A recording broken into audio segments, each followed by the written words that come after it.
Hello everyone and welcome back to Rice Cooker Baking with Life of Pang. If you want to see a recipe baked in the rice cooker, make sure you put it down below, okay? Yang or Yan had requested a healthier version of the chocolate Japanese sponge cake. I hope you'll give this a try.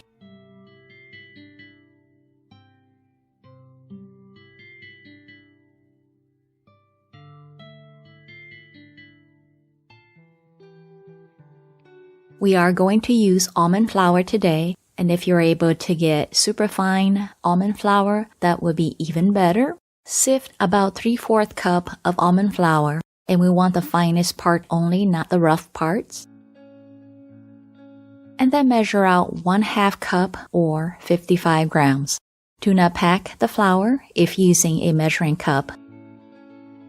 I like wiping down my bowl and mixing tools with lemon juice or vinegar just to get rid of any oil residue. This helps the egg white to come to stiff peak a lot faster.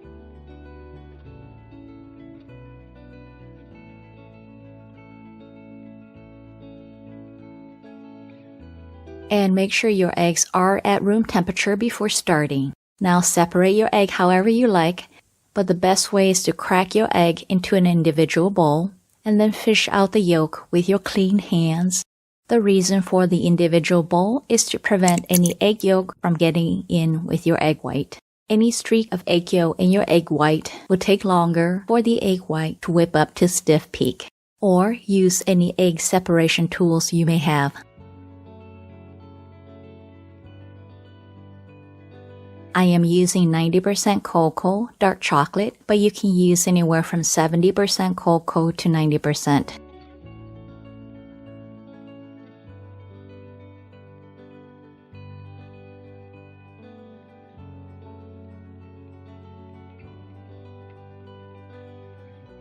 And I'm melting the chocolate in the microwave for about 30 to 40 seconds. Don't boil it. If you are melting the chocolate on a stovetop, be sure to check the notes below, okay? If you didn't know, the full recipe is in the description box below. Now we're going to add the cocoa powder. Just mix until it's incorporated, about 30 seconds.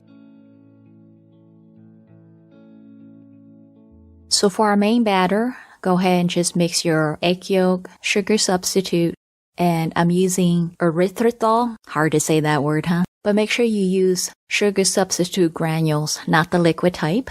I'm putting in 3 tablespoons here, but we'll put 3 tablespoons in the egg whites later. If you want it sweeter, go ahead and do 4 tablespoons.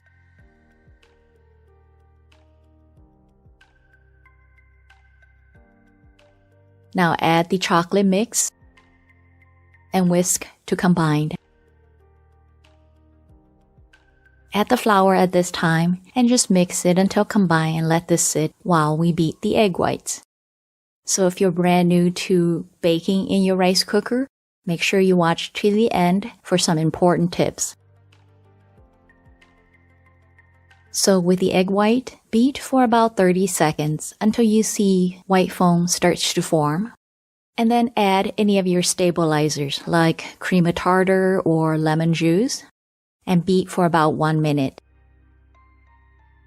Now add 1 tablespoon of the sugar substitute and beat for 1 minute.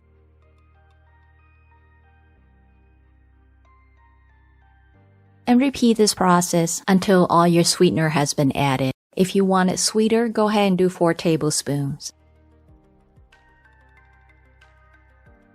After about 3 to 4 minutes, make sure you check the consistency of your egg white. You don't want to overbeat it. And this is a stiff peak.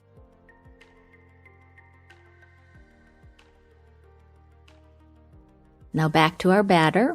Go ahead and add your salt. Just mix until it's incorporated, about 30 seconds.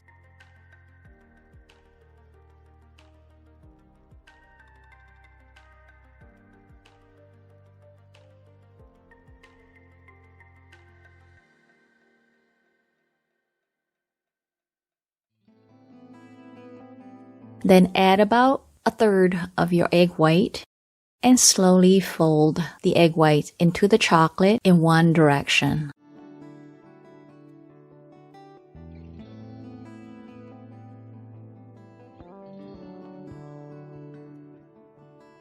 And in this mixing step, we want the egg white to completely mix in with the chocolate. This took me about 30 seconds. And now pour your chocolate mixture into the egg white bowl.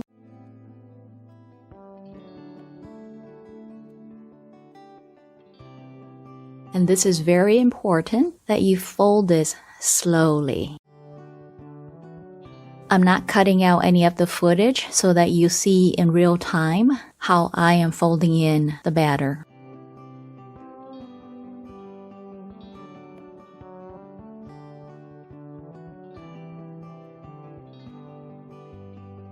Make sure that you are scraping the side and pulling it through the middle.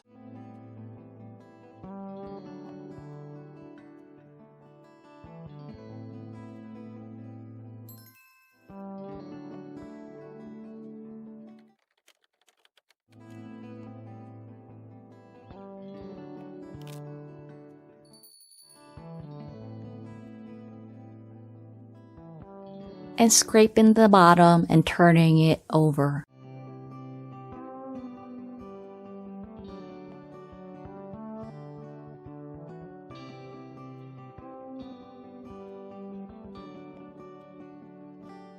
Again, going in one direction only, and this is to prevent too much air bubbles.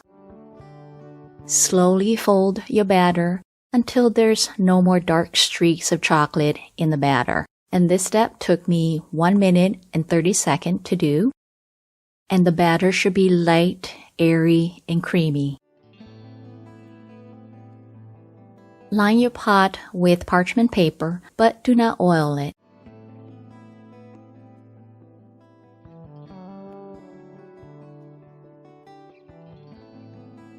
And tap it a few times just to release any air bubble. And look at this, we're almost at the max line of my rice cooker. And a paper towel on top to catch condensation. Now we're ready for our first bake. Do keep in mind that one bake cycle is about 30 minutes, and that's 5 to 10 minutes in cook status, which is high heat, and 20 to 25 minutes in warm status, which is low heat. And you do want to let that sit in warm status to slowly cook your cake because you don't want it burned. This is after, looks like the middle rose up too high and touch our paper towel. And we are done baking. Now you do want to fully cool this, so about an hour or more before taking it out of the pot. And look at this. A true jiggly cake.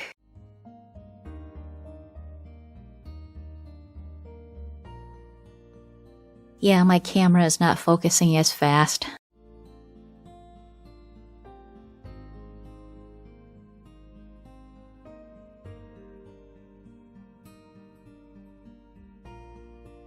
And it's not the greatest looking cake, but hey, it still looks beautiful, right? Let's cut into this. And I can hear a crackling sound as I cut into it.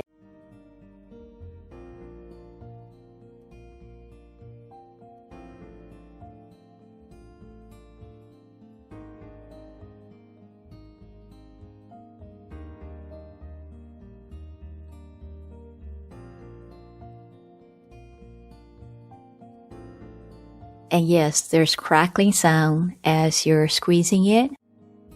Or pull it apart. That's from the whipped egg white, I think. And let's do the bounce test. What do you think? I think it passed. Now you can eat it plain, but I'm going to top it with some sugar substitute.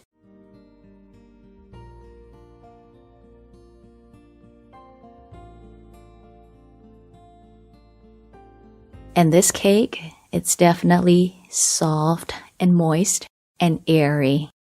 It is definitely spongy, but not exactly like the regular flour sponge cake. Give it a try and let me know how you like it. So, until next week, happy baking in your rice cooker, you guys.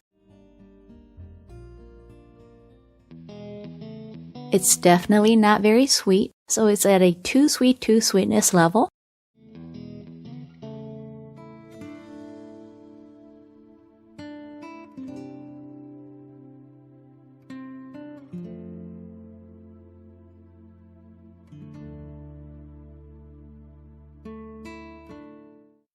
This cake was a challenge to make, and here are a few of my failures. My first attempt was too much liquid, and so it was a mousse cake. It was way too soft.